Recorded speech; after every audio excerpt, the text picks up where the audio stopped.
North Carolina officially released their non-conference schedule on Wednesday, but instead of 11 games, they have 12. What gives?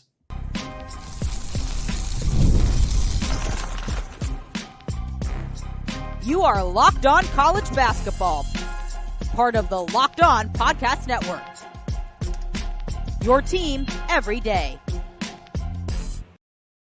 What's up, folks? Happy Friday, and welcome into the Locked On College Basketball Podcast, a daily national college hoop show, part of the Locked On Podcast Network, your team every day. We are your co-hosts. I'm Andy Patton. He is Isaac Shade over there, and you are joining us at the place to get your college basketball content every single day, 5 days a week, 52 weeks out of the year. Here we are. It's late July. Still got college hoops coming your way every single day. Folks, want to thank those of you who are everyday listeners for being here with us today. I want to thank all of you on YouTube, those of you checking the show out on audio platforms. Either way, you should join our Discord channel. There's a link in the show notes. We're talking college hoops 24/7 there on our Discord channel. Today's episode of Locked On College Basketball, folks, is brought to you by FanDuel. Make every moment more. In the dog days of summer, the sports stop sporting like we want them to, but folks, this summer, FanDuel is hooking up all customers with a boost or a bonus every single day. That's right. There's something for everyone every day, all summer long. So visit FanDuel.com to get started. All right, Isaac, we got a handful of different topics to get to today to close out the week. We're talking North Carolina's new non-conference schedule fully released. They got an extra game. We're going to talk about why. We're also going to talk about more scholarships coming to men's and women's basketball, an announcement about that. More scholarships coming to all sports, by the way, not just basketball. We'll talk about what it means for basketball on that side of things. And then we're going to close out the show talking about college basketball Olympians. There's a handful of programs that have 5 or more or 3 or more men's basketball Olympians. We're going to talk about who they are, some that you'd expect to see on the list, some that you maybe wouldn't expect to see on the list. And we're going to get to that to close out the show. But Isaac, we start with Hubert Davis and the Tar Heels. Their schedule is out. I'm going to blow through it very quickly. And then I want to talk about the fact that we should only be seeing 11 games, and yet we're seeing 12 games. We're going to talk about why that is. November 4th, they start against Elon, and it gets tough right after that. 4 days later on the 8th, they are going to Kansas, Rock Chalk taking on the Jayhawks in that game. They got American the next week. They're at Hawaii the week after that. Then they got their Maui Invitational right after that. Of course, that makes sense for their long travel trip there. And then in the ACC-SEC Challenge, they're taking on Alabama. That's a rematch of last year's NCAA tournament game. They got LaSalle on the 14th of December, Florida in the Jumpman Invitational 3 days later on the 17th, UCLA in the CBS Sports Classic on the 21st, and then Campbell on the 29th. That is a very, very good schedule in an era where there's a lot of conversation about high-profile programs not necessarily scheduling great non-conferences. That is not the case here for Hubert Davis and the Heels. But Isaac, can you tell the people why there's an extra game on this schedule? Absolutely, I can, Andy. And in fact, I am nerdy and dorky enough to have gone into the NCAA rulebook, blown it up for you all, and highlighted the pertinent info if you want to be a dork like me. But basically, here it is. The NCAA allows 31 games in the regular season. The ACC has 20-game conference play, so that's 11 games remaining in non-con, but Carolina's playing 12, as you so well said. This rule that you're seeing in the NCAA rulebook basically stipulates that if you play a regular season game in Hawaii or Alaska against a member institution located in that state, which is funny because as you and I were talking about, Andy, there's only one in Hawaii and only one in Alaska. So we could have just said that as well. That is an exempt game that doesn't count against your 31, allowing any of those schools to play 32. So that's why Carolina has that 12th non-con game. So that game at Hawaii on the way out to the Maui Invitational will not count against that number. So Andy, kind of funny and crazy stuff there. I've seen schools do this before, but just this offseason had found that stipulation. Pretty interesting stuff and cool to take advantage of. As you said, Andy, it's right out of the gate that Carolina is playing 2 of their first 4 games in a true road environment. The first of which is that first Friday of the season heading to Kansas. And Andy, we talk about it all the time. We love it when schools schedule these true home and homes with Kansas going to Chapel Hill next year.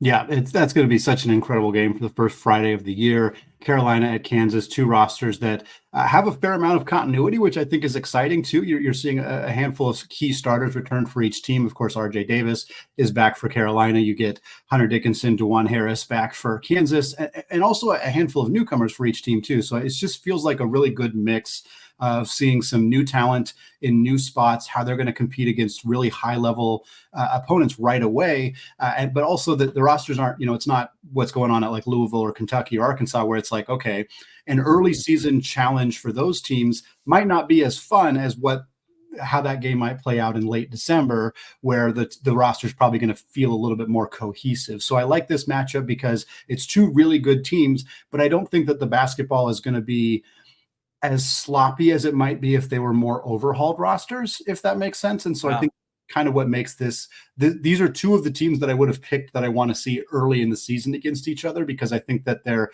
going to be a little bit more polished than maybe some of the other teams that might be in this kind of conversation would be.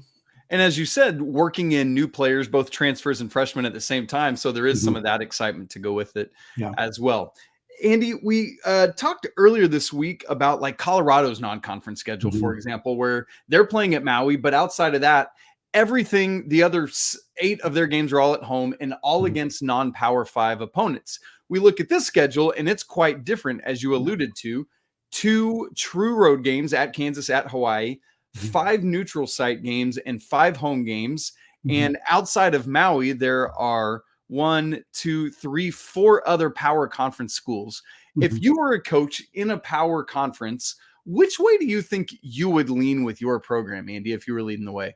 Yeah, I think you really should want to schedule more. I don't know necessarily about true road games. Like I understand why coaches, I think they should personally, but I can understand why as a coach you might not. You might want the neutral site games. There's still a big fan environment, but it does hurt you in the net rankings too. I think for Carolina, they're not as concerned about that as some other teams might be. Like I follow Gonzaga very closely, and they have to pay a lot of attention to that because they don't get as many marquee opportunities in conference play. But for power teams who do get that opportunity, I'd like to see them challenge themselves a little bit more. I think I would probably want to have 4 or 5 like power conference teams. They don't all have to be top 15 teams, top 20 teams.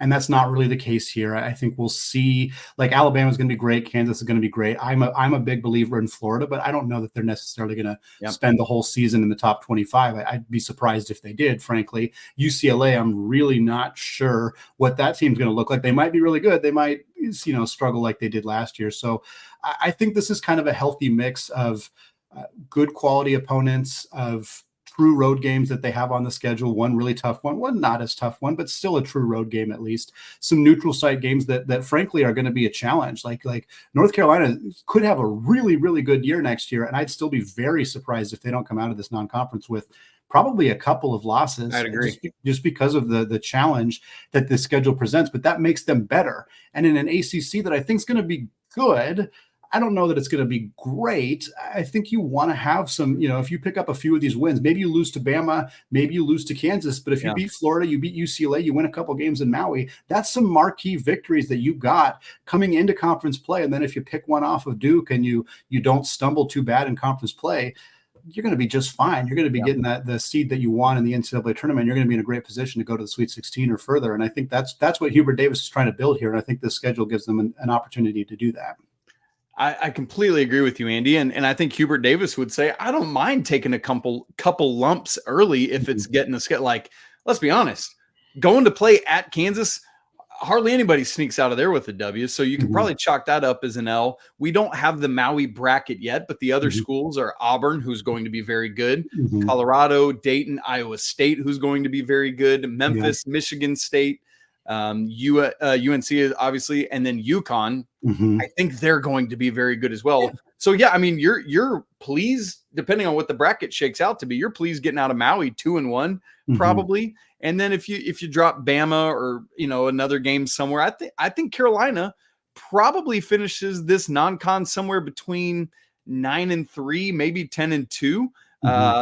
Just depending on how it goes. I think probably the Alabama game is a swing game, but I would imagine you lose at least one at Maui and probably at Kansas. Yeah. Yeah. I think Bama's a swing game, and there's a lot of history between those two programs. Obviously, the 4 overtime game, I was at that game in the PK80 a couple years Yes, ago. you were. Holy cow. That was an incredibly fun basketball game between two really good teams, a lot of really talented players on both those rosters. Obviously, Bama also took that Sweet 16 game last year. Like, it's going to be fun to see if Carolina can exact a little bit of revenge here, potentially pull off a victory. But yeah, even if they win that Bama game, like, I don't think UCLA or Florida by any stretch guarantees games either. So, you might drop one of those. But I think, again, like we said, either way, Carolina comes out of this with a loss or 2 or 3, they're still going to be in great shape heading into the ACC. That's absolutely correct, Andy. One other thing, Alabama beat Carolina in the Jaron Stevenson battle as well. So there's that. One other thing, folks, to keep in mind as you look at this is the ACC typically squeezes in, similar to the Big Ten, a conference game in early December. We're looking at that probably December 7th or 8th. That's a Saturday or Sunday between Alabama and LaSalle. Obviously, as every other schedule is, we don't have the ACC out yet. Mhm. Andy, scholarship limits are changing in college athletics with college hoops moving from 13 to 15. Was anybody going to use those extra spots? I don't know, but we'll talk about it coming up in just a second. Right after I tell you about eBay, passion, drive, and patience. The formula for winning championships is also what keeps your ride or die alive. And eBay Motors has everything you need to maintain your vehicle and level it up to peak performance. From superchargers to roof racks, exhaust kits to LED headlights, and more. Whether you're into speed or power or style, eBay Motors has got you covered. With over 122 million parts for your number one ride or die, you'll always find exactly what you're looking for. And with eBay Guaranteed Fit, your part is guaranteed to fit your ride every time, or you get your money back. Because with eBay Motors, you're burning rubber, not cash. With all the parts you need at the prices you want, it's easy to make your car the MVP and bring home huge wins. So keep your ride or die alive at ebaymotors.com. Eligible items only. Exclusions apply. eBay Guaranteed Fit only available to U.S. customers. Thanks so much for joining us on Locked On College Basketball today, part of the Locked On Podcast Network, your team, or in our case, your 362 teams every day. Andy, a report came out on Wednesday from Ross Dellinger at Yahoo, and then others picked it up and aggregated it as they do, that college athletics in general is going to get more scholarships. You can go read about other sports elsewhere. Obviously, today we're going to talk specifically about the college basketball side of it. Let me just read the kind of opening paragraph from Dellinger's report. Quote, during a meeting on Tuesday, Power Conference commissioners finalized new roster size limits that pave the way for athletic departments to distribute millions of dollars in new scholarships to athletes in most notably football, baseball, and softball. Conference officials with knowledge of the figure spoke to Yahoo Sports under the condition of anonymity. Shh. End quote. So, Andy, obviously that doesn't directly mention basketball, but tell us what Dellinger and others have let us know about how this will affect our sport. Yeah, basketball is having one of the smaller impacts in terms of total number of scholarships, which makes sense because they have smaller rosters than certainly football or baseball or softball or even volleyball, some of the other sports that are more dramatically impacted by this news. For basketball, it's simple. Both on the men's side and the women's side, the scholarship count historically has been 13. It is now 15, or it is now going to be 15, according to this. Not a huge jump, not a significant change necessarily, but it'll be interesting to see how teams approach this. One thing we've seen a lot this offseason in particular, and it's kind of in response to the transfer portal and how that has shaken out, is a lot of teams are not filling all 13 scholarships. In fact, I would venture that the majority of Power 5 teams are not. I can't speak necessarily on the mid-major level. I think some more of them probably are, but it's not that common to fill all 13 spots because your coaches aren't playing 13 guys. Almost no programs are playing all 13 scholarship players or more than 10. The few teams that play 10 in the rotation every single night are unusual. So you're seeing more teams opting to just have 10 scholarship players or 11 or something like that. And the jump to 15 probably doesn't mean that a lot of teams are going to, jam 15 full scholarship athletes onto their roster. but that doesn't mean that they won't necessarily utilize those spots, whether it's giving more scholarships to walk-ons, which I think is a potential option here. Most teams have 2 or 3 walk-ons on the team, if not more. A lot of times you'll see teams give a walk-on player a scholarship like in the second half of a year, or if somebody departs the program and they have an extra scholarship, they'll toss it to one of the walk-ons as kind of a goodwill gesture. So I do think you'll see some of these spots get filled in that way. I am curious if we will see more teams trying to get players into redshirt.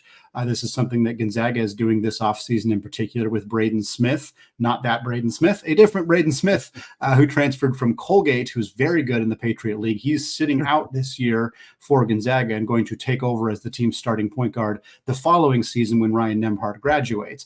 Now, there's not a lot of players out there who are good enough to go to transfer to programs like Gonzaga or other power conference programs who are willing to sit out a year, especially not in the modern era. So I don't know that you're going to see a huge influx of that, but certain teams and certain programs may try to utilize scholarship spots in that way. So there's a lot of different things that could happen here, but ultimately in an era where most teams are not using all 13 scholarships, a slight bump from 13 to 15, probably not going to have a huge impact on the game.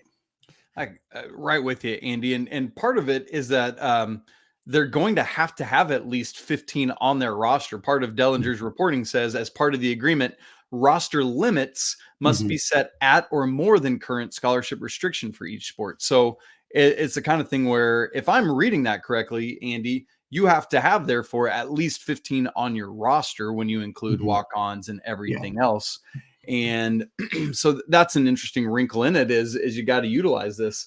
And Andy, I always love it when programs, let's say, don't use all their scholarships and then award walk-ons, and usually there's just one, but I think in this day and age with 15 available, you're going to see probably just about every walk-on getting one. Yeah. And I love that, because while they may, it's the same thing with like a movie studio or something, not just paying the actors well, but taking care of the rest of the production, that kind of thing. It's like your team cannot function without these dudes, or in the case of the ladies, the dudettes, because you need them to be part, to be the other team, run their offense or whatever it is. Without them, your team does not function well. So I love being able to honor them in this way. Andy, I think another part of this conversation that we want to have is the partial scholarships.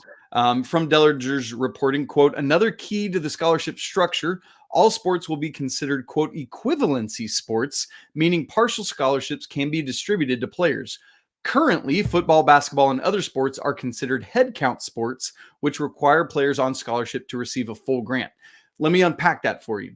Football and basketball, for example, if Andy Patton has a scholarship to play football at the University of Utah, it has to be a full scholarship. If I have been given a scholarship, which is hilarious to think about, to play basketball at Arizona State, it's got to be full. No longer the case. Everybody will be moved to equivalency, where you could, let's say we're talking about taking care of these walk-ons. Andy and I are walk-ons for, Andy, where should we go? Boston College. Andy and I are going to play at Boston College and both be given half a scholarship. I think that is a very good thing to be able to do. I would love to give us full scholarships, but I think even something like that, Andy, is a big win. Yeah, and I think like one thing that we are starting to see some programs do, and that I think is, I don't know that this is necessarily in response to that, but you can have a player on your roster not on scholarship and give them NIL money. Like there's no limit to that. Like NIL is not limited to scholarship only players. So, I think you start to see some teams who bring in preferred walk-ons who don't have a scholarship spot, who are like, hey, we'll give you $40,000 this year. That should cover your tuition at, X school. And then next year we'll put you on a scholarship type situation. And I think because that is an opportunity that exists already, it makes sense to just say, you know what, let's make the scholarship limits go away. Let's give you more scholarship spots. That's just easier, I think, in a lot of ways. So it'll be interesting to see, again, certain programs are going to approach this differently. So some teams are probably not going to expand their rosters at all, or they're just going to have more walk-ons. They're not necessarily going to focus on this. I do think that in those situations, if you only have 9 or 10 scholarship players and you have 6 walk-ons, you're probably going to distribute some amount of scholarship money to said players. At least you should in that regard. But I'm curious how exactly this is going to play out. I think a lot of the focus when this story broke, and we're responding to it pretty shortly after it broke, so it hasn't been out very long, but 20 more scholarships in football, 20 more scholarships in baseball, which is a massive deal for baseball and softball, and volleyball has I think like 15 or 20 more spots as well. Like that's going to make a huge impact on those sports. And for basketball, the increase is smaller, so it's not necessarily going to be as obvious what's changing. But I do think certain programs are going to attack this differently. And you mentioned the nerding out earlier on the schedule stuff. I'm kind of curious how certain teams are going to attack this, and I think there's going to be some intrigue there. Yep. Ultimately, at the big picture level, as things exist now, this is almost kind of a nothing burger for us in a day and time when schools are using fewer scholarships. But Andy, your point is beautiful and brilliant. This allows the opportunity to dream differently about how we can utilize this money and these scholarships. Well, Isaac, Kentucky, unsurprisingly, has the most men's basketball alumni participating in the upcoming 2024 Olympic Games. But the second place team might shock you. And we're going to get to that right after a word from FanDuel. Folks, I love sports. Isaac loves sports. We all love sports. That's why we're listening to sports podcasts here in July. But folks, it is the dog days of summer, and we're getting fewer games. The sports are not sportsing like we want them to. However, FanDuel lets me keep the sports going whenever I want. All I have to do is open the app and dream up bets anytime that I'm in the mood. And this summer, FanDuel is hooking up all their customers with a boost or a bonus daily. That's right. There's something for everyone every day, all summer long. And like we've been talking about, and we're about to talk about more, the Olympics are coming up very, very soon. Some specific athlete specials that are available on FanDuel. Katie Ledecky, there is a plus 600 odds for her to set a world record in an individual event. Also for her to win 3 golds in an individual events, that's plus 500. So some fun odds there to watch one of the greatest swimmers of all time. Also some records here for Noah Lyles, a world record in either the 100 meter or 200 meter. The odds there plus 380 to win gold in 100, 200, and the 4x100. If he wins all of those, plus 340 odds on FanDuel and plus 200 for him to win a gold in both the 100 and the 200 meter. That plenty more of fantastic individual and country odds available at FanDuel. So head over to FanDuel.com and start making the most out of your summer. FanDuel, an official sports betting partner of Major League Baseball. All right, Isaac, closing out the show and the week as we get into the opening ceremonies here of the 2024 Olympic Games in Paris. A lot of conversation about Team USA. Struggled a little bit in the exhibition series. Still feeling like they're putting themselves in a pretty good position to take home the care right now. They're just like, whatever, we'll turn it on when we turn it on. That's what I'm saying. They're doing fine. I did see a fun stat, though, and I'm paraphrasing the numbers exactly, but I believe the Dream Team in 92 faced 9 NBA players on all the teams that they faced. And the current team, I think there's like 80 or 84, maybe something like that, NBA players on the other team. So just a crazy difference in how global the NBA is currently. But it kind of leads into the topic here of, while the NBA is more global, there are still a lot of players, even from different countries, who are playing college basketball. We're seeing like Canada, everybody on Canada's Olympic roster played college basketball. Like it's something that we're seeing is very prevalent. And we found a list of a handful of teams that have 3 or more men's basketball Olympians. We got a couple other teams that have less than 3 men's Olympians, but have a whole bunch on the women's side that we want to mention as well. The lead here is Kentucky. Not a surprise. What? In any I am capacity. shook. I can't believe it. Kentucky has 8 total basketball Olympians, 7 of them on the men's side, 1 of them on the women's side. That's Ryan Howard, who's actually on the 3-on-3 women's basketball team. The 7 on the men's side, most of you can probably guess at least 5 or 6 of them, probably 6 of them. 3 on the U.S. side. That's, of course, Anthony Davis, Bam Adebayo, and Devin Booker. On the Canada side, you have Shai Gilgeous-Alexander, Trey Lyles, and Jamal Murray. And then representing South Sudan, who nearly took down the U.S. in that exhibition game, that's Wenyen Gabriel.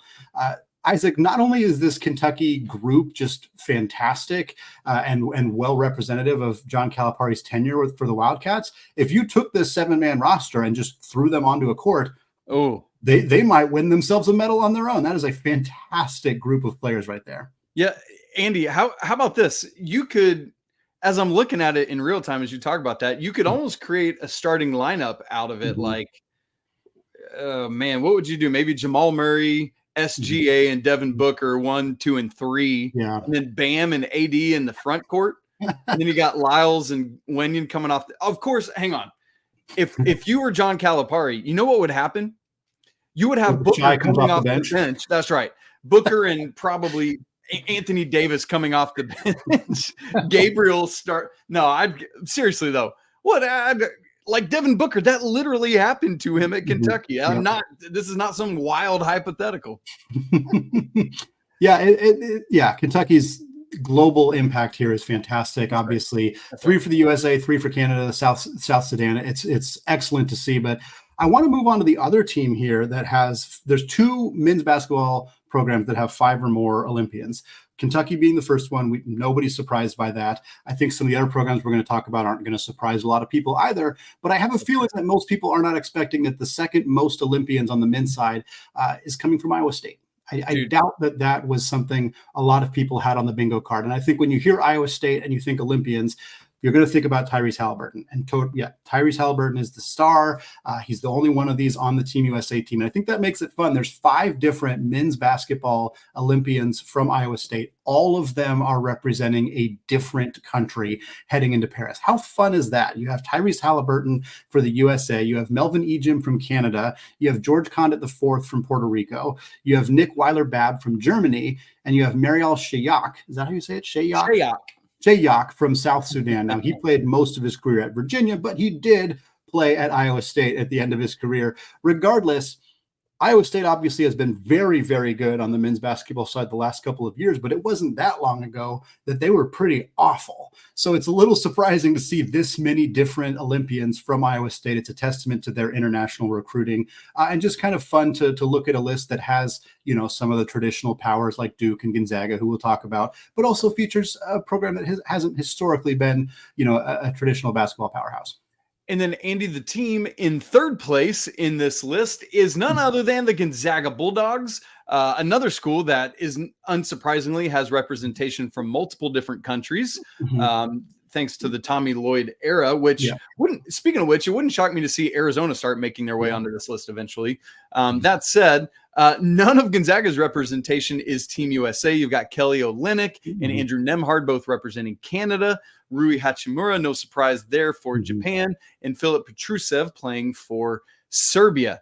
And then, Andy, we move from the Bulldogs to 2 teams that are our final 2 teams to round out this list of the 5 that have 3 or more. This is where we get to an unsurprising one is Duke that has 3 players. Maybe the shocking thing is that Duke doesn't have more representation on the men's side, perhaps, Andy. 1 player on Team USA, Jason Tatum, RJ Barrett playing for Canada. And then here's probably the coolest one is current freshman at Duke, Kaman Maluak, playing for South Sudan along with Wenyen Gabriel. And so that's always neat, man. I know that's going to be fun for him to get back and be with his guys. So Andy, pretty cool stuff. But then, Andy, I'm going to let you wrap this up because the conference that has 2 representatives on this team is none of the power conferences. Andy Patton, who is it? Yeah, it's you got 1 SEC team in Kentucky, you got 1 Big 12 team in Iowa State, 1 ACC team in Duke, and then you got 2 teams from the West Coast Conference representing, of course, Gonzaga, who we talked about. The third and final team with 3 or more men's basketball Olympians is the Gales of St. Mary's, and anybody who's followed the St. Mary's basketball program will not be remotely surprised to find out that all 3 of them come from Australia. They have a very strong pipeline of Australian talent coming to Randy Bennett's program in Moraga. The 3 Olympians there are Patty Mills, Matthew Dellavedova, and Jock Landale, all guys who've played in the NBA or are currently playing in the NBA. Very fun to see 2 not only representatives from the WCC, but rivals in the WCC. And the fact that Gonzaga has 4 men's basketball Olympians, 3 women's basketball Olympians. St. Mary's has 3 Olympians. All 10 of them None of them are from the United States. Huh. Just like Gonzaga has 3 women, Germany, Canada, and the Canada 3-on-3 team. Like just nobody from now. Mark Few is an assistant coach, so I guess that if we're counting that, There you go. that There's counts as like a half there. So they do have somebody representing the United States, but it's just funny to see these 2 West Coast powerhouse programs have a litany of players representing them in the Olympics, but none of them wearing the Team USA jersey. Just a fun little quirk of those 2 teams and how they recruit. Andy, this is a super fun conversation on this Friday, as it is Olympics opening ceremony Friday. I don't know about the Patton clan, but we're having an opening ceremonies party at our house. Pretty cool. If we expanded this, I will just blow by this quickly, but in totality, combining men and women, UConn has 8 total players representing various teams. Oregon has 8, but in both of those instances, it's 1 guy and 7 women.